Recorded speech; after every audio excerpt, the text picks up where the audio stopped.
기도하시겠습니다. 하나님 아버지, 이 시간 우리가 하나님 말씀 듣습니다. 성령 하나님 우리의 마음과 생각을 주장하여 주시고 오늘 에스겔서를 통해서 하나님께서 우리에게 주시고자 하시는 그 말씀을 깨닫게 하여 주시고 그 말씀에 순종하며 하나님께서 원하시는 열매를 맺을 수 있는 우리가 될 수 있도록 하나님 말씀에 순종할 수 있는 성령의 능력으로 충만하게 하여 주시옵소서. 이 시간을 온전히 하나님께서 주장하여 주시옵소서. 귀하신 예수님의 이름으로 기도합니다. 아멘. 오늘 함께 보실 말씀은 에스겔서 3장 14절에서 27절의 말씀입니다. 에스겔서 3장 14절에서 27절의 말씀 함께 읽으시겠습니다. 주의 영이 나를 들어올려 데리고 가시는데 내가 근심하고 분한 마음으로 가니 여호와의 권능이 힘있게 나를 감동시키시더라. 이에 내가 데라빕에 이르러 그 사로잡힌 백성 곧 그발 강가에 거주하는 자들에게 나아가 그 중에서 두려워 떨며 7일을 지내니라. 7일 후에 여호와의 말씀이 내게 임하여 이르시되 인자야 내가 너를 이스라엘의 족속의 파수꾼으로 세웠으니 너는 내 입의 말을 듣고 나를 대신하여 그들을 깨우치라. 가령 내가 악인에게 말하기를 너는 꼭 죽으리라 할 때에 내가 깨우치지 아니하거나 말로 악인에게 일러서 그의 악한 길을 떠나 생명을 구원하게 하지 아니하면 그 악인은 그의 죄악 중에서 죽으려니와 내가 그의 핏값을 내 손에서 찾을 것이고 내가 악인을 깨우치되 그가 그의 악한 마음과 악한 행위에서 돌이키지 아니하면 그는 그의 죄악 중에서 죽으려니와 너는 내 생명을 보존하리라. 또 이인이 그의 공의에서 돌이켜 악을 행할 때에는 이미 행한 그의 공의는 기억할 바 아니라 내가 그 앞에 거치는 것을 두면 그가 죽을지니 이는 내가 그를 깨우치지 않음이니라. 그는 그의 죄 중에서 죽으려니와 그의 핏값은 내가 내 손에서 찾으리라. 그러나 내가 그 의인을 깨우쳐 범죄하지 아니하게 하므로 그가 범죄하지 아니하면 정녕 살리니 이는 깨우침을 받음이며 너도 내 영혼을 보존하리라. 여호와께서 권능으로 거기서 내게 임하시고 또 내게 이르시되 일어나 들로 나아가라. 내가 거기서 너와 말하리라 하시기로 내가 일어나 들로 나아가니 여호와의 영광이 거기에 머물렀는데 내가 전에 그발 강가에서 보던 영광과 같은지라. 내가 곧 엎드리니 주의 영이 내게 임하사 나를 일으켜 내 발로 세우시고 내게 말씀하여 이르시되 너는 가서 내 집에 들어가 문을 닫으라. 너 인자야 보라 무리가 내 위에 줄을 놓아 너를 동여매리니 내가 그들 가운데서 나오지 못할 것이라. 내가 내 혀를 내 입천장에 붙게 하여 내가 말 못하는 자가 되어 그들을 꾸짖는 자가 되지 못하게 하리니 그들은 패역한 족속임이니라. 그러나 내가 너와 말할 때에 내 입을 열리니 너는 그들에게 이르기를 주 여호와의 말씀이 이러하시다 하라. 들을 자는 들을 것이요 듣기 싫은 자는 듣지 아니하리니 그들은 반역하는 족속임이니라. 여러분, 영적 파수꾼은 하나님의 말씀을 듣고 대신 전하는 사람입니다. 우리 모든 성도는 하나님의 말씀을 받은 사람들이죠. 그러므로 하나님의 파수꾼의 사명이 모두에게 있는 것입니다. 우리가 하나님의 말씀을 받았기 때문에 우리가 그 말씀을 전해야 할 사명을 가지고 있는 것이죠.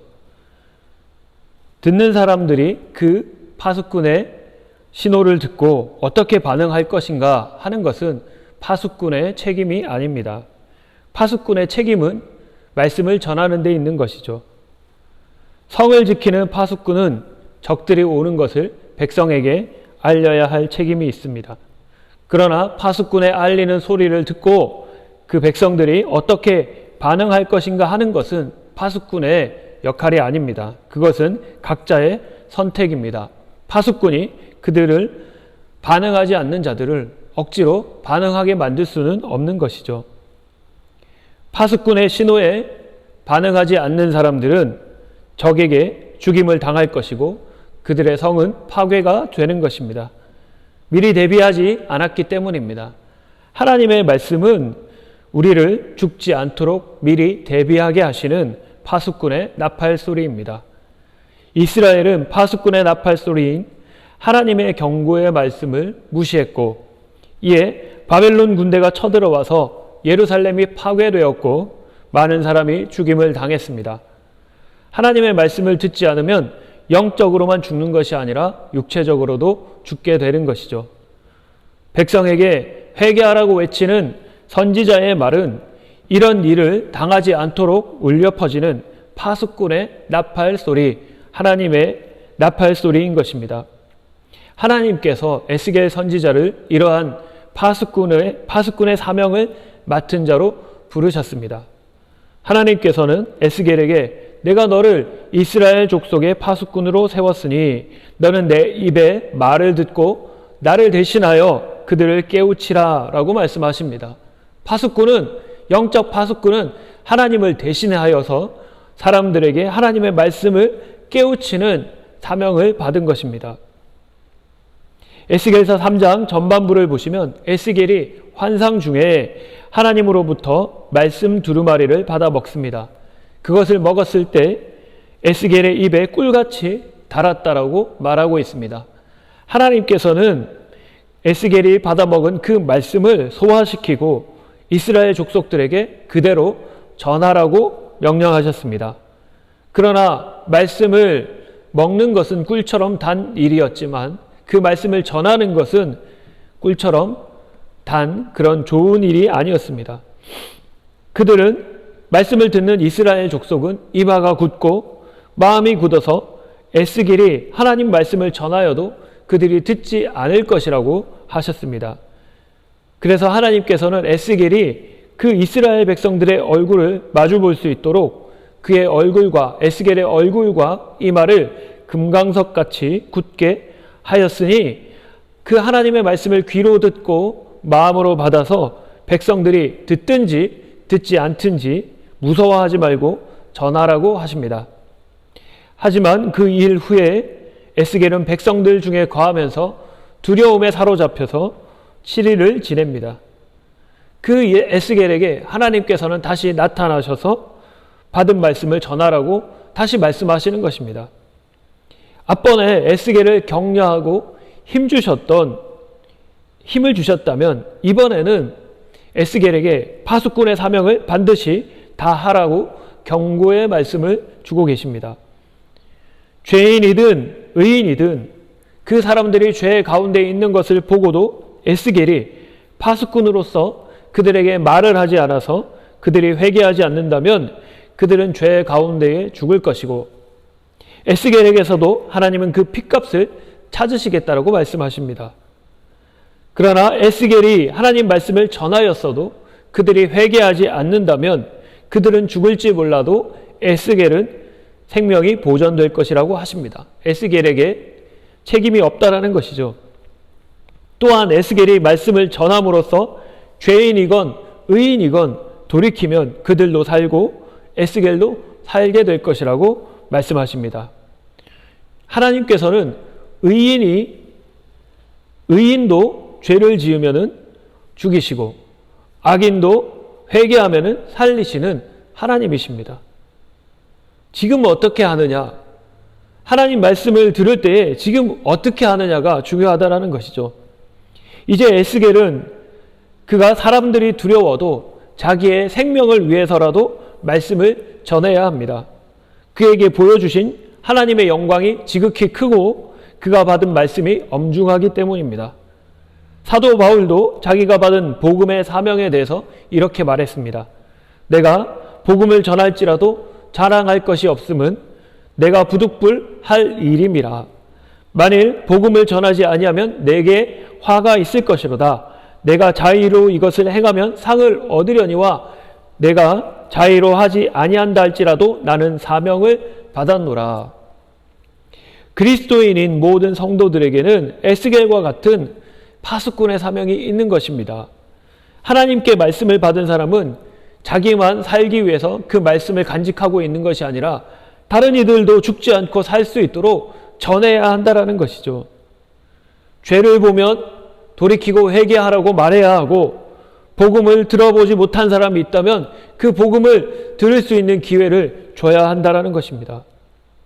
우리 생각에 이 사람은 듣지 않을 것 같다.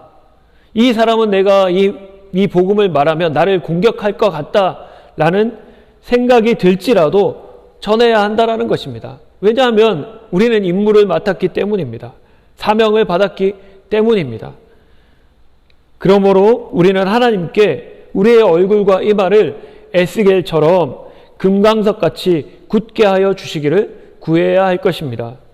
사람들의 반응이 어떠하든지 하나님이 주신 사명을 감당할 수 있도록 담대하게 해달라고 기도해야 할 것입니다. 그런데 여러분, 하나님께서는 왜 그렇게 듣지 않는 사람들을 향해서, 돌이키지 않는 사람들을 향해서 계속해서 말하라고 하실까요? 그 이유는 하나님은 하나님이시기 때문입니다. 하나님의 성품이 그렇다라는 거예요. 하나님은 그들을 살릴 수 있는 데까지 살리시려고 하는 것입니다. 끝까지 백성들을 살리시려는, 세상을 만드시고 통치하시는 하나님으로서의 책임을 다 하신다라는 것이죠. 그들 가운데 단 한 사람이라도 살릴 수 있다면 살리기를 원하시는 것입니다. 예수님도 그런 말씀하셨지 않습니까? 너희 생각에 어떠느냐? 어떤 사람이 양이 100마리가 있는데 한 마리가 길을 잃었다면 그 잃어버리지 않은 99마리를 산에 두고 그 한 마리를 찾으러 가지 않겠느냐? 진실로 너희에게 이르노니 만일 찾으면 길을 잃지 않은 그 99마리보다 이 찾은 한 마리 때문에 더 기뻐하리라. 이와 같이 이 작은 자 중에 하나라도 잃는 것은 하늘에 계신 너희 아버지의 뜻이 아니니라. 여러분, 하나님 아버지의 뜻은 죄인일지라도, 죄인 한 사람일지라도 잃어버리지 않고 찾는 것이 하나님의 뜻이라는 것이죠. 하나님께서 오늘 본문에 에스겔 선지자에게 이렇게 말씀하시지 않습니까? 너는 그들에게 이르기를 주 여호와의 말씀이 이러하시다 하라. 들을 자는 들을 것이요 듣지 않을 자는, 듣기 싫은 자는 듣지 아니하리니 그들은 반역하는 족속임이니라. 들을 자는 들을 것이고 듣기 싫어하는 자는 듣지 아니하리라 말씀하십니다. 소수의 사람이지만 듣는 자는 들을 것이라는 말씀이죠. 우리가 전도를 해보시면 알지만 받아들이는 사람이 많지 않죠. 그죠? 하나님 말씀을 전해도, 설교를 해도 그 말씀을 듣고 자기 삶에 적용하고 자기의 마음과 생각을 바꾸는 사람도 별로 없습니다. 많지가 않아요. 그러나 말씀을 전하는 사람은 말씀을 전해야 합니다. 한 명이라도 살려야 합니다. 계속해서 전하다 보면 변화되는 사람이 있을지 모르기 때문에 계속해서 전해야 하는 것이죠. 유대인의 전승에 따르면 노아는 방주에 들어가기 전까지 사람들에게 열심히 하나님의 심판의 경고의 메시지를 전했다라고 합니다. 그럼에도 불구하고 노아의 가족 외에는 그 누구도 구원받지 못했습니다. 그 많은 사람들이 노아의 말을 듣고도 한 사람도 회개하지 않고 홍수 심판에 들어갔다라는 것이죠. 총망받는 외과 의사였다가 아프리카 선교사로 부름받은 김태훈 선교사님이란 분이 쓴 깨어진 그릇이라는 책에 이런 내용이 나옵니다. 방글라데시에서 28년 동안 사역한 선교사님이 있었는데 그분에게는 단지 2명의 제자만 있었습니다. 2명만 양육하고 그곳을 떠났어요.